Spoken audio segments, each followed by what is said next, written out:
Good morning, everyone. It's Thursday morning. There's a chill in the air. I'm loving it. I absolutely love it. Favorite time of the year. This is the temperature that I like. I'm ready to rock and roll. I've got some stuff going on inside the house, and I am going to show you one of my secondary pantries that's going to be cleared out to feed the chickens for fall and winter. So that's going to be fun. Well, it's not going to be fun. Trust me, because we did have a mouse issue, and I do know that those cans do have a lot of mouse excrement on them. So what I'm going to do is put them in old crates and hose them down as I use them, or wash the cans as I use them. But I'm going to store those cans up in the brooder barn. I'm going to load everything up and take it all up there, so that way I can start actually feeding the chickens up there, and they can get used to going back into the barn. So that's a big thing. My husband fashioned me a gate to put on the other side so that I can close this side up and open that side up to the girls that are living in that chicken coop, which I would love to try to get my little bannies to start living in. So eventually I'm going to have to lock everybody up together. But it seems like my older girls, minus Dove, enjoys being around the little chickens, my little Bantam group of 7. They're so cute. It's just so weird seeing my chickens and then seeing these little chickens just go running across in between them. They're just like that big. They're tiny, but they're neat little birds. I mean, last night I scared the hell out of them, and they went and they scattered on me.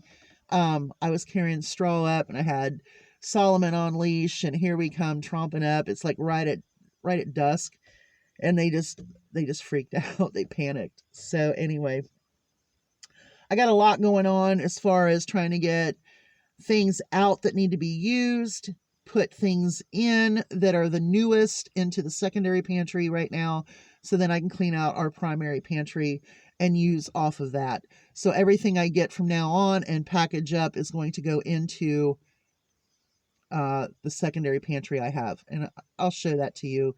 You'll understand what I mean.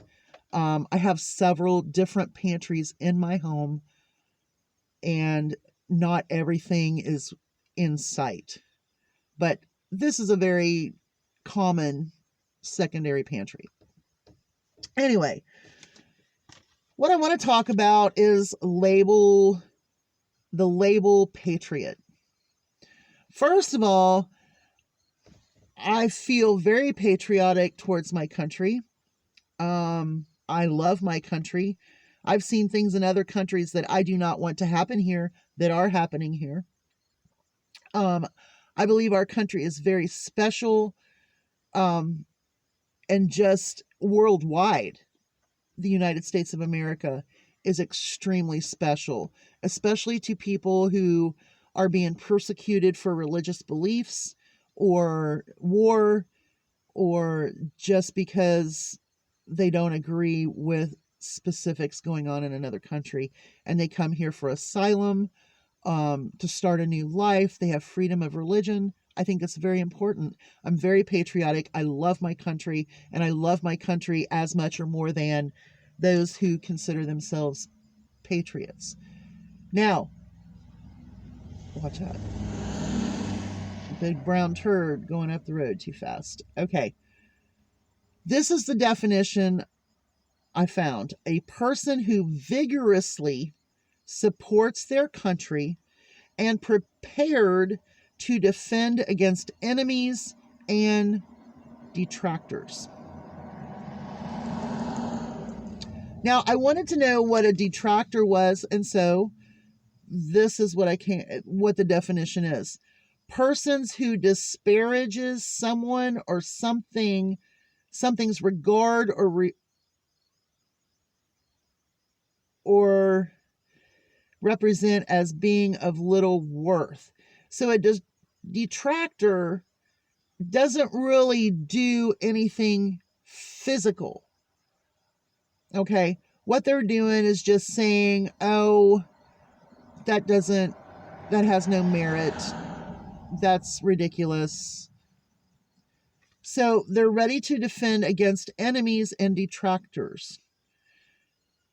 Okay. Now, what I did was I looked up the word disparages. And the synonym that popped out like right out there was uncivil. Uncivil isn't about having a debate. It isn't about having words. It isn't about writing your proclamation and not agreeing with someone's proclamation. Okay. Uncivil is damage, death,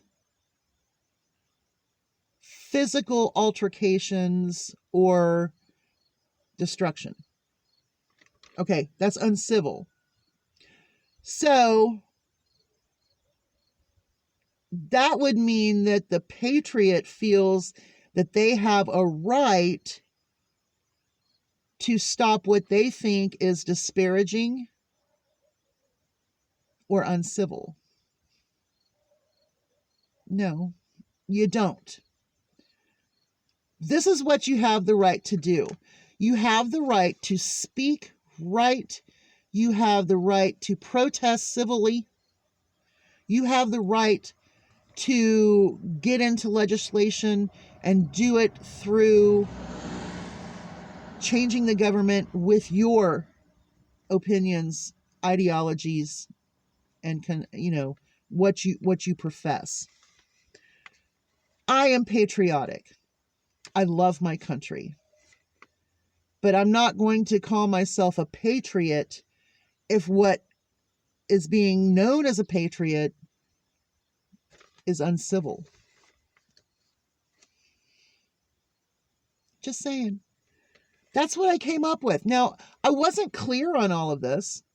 I'm learning these words and these terms in different contexts now than I did when I was younger. Because I really want to make certain that when I have a label, or if I'm labeled, it's a label that I agree with. And I can't agree with this vigorous support. Y'all have a good day. Hugs from a distance. Just something to think about. Bye, y'all.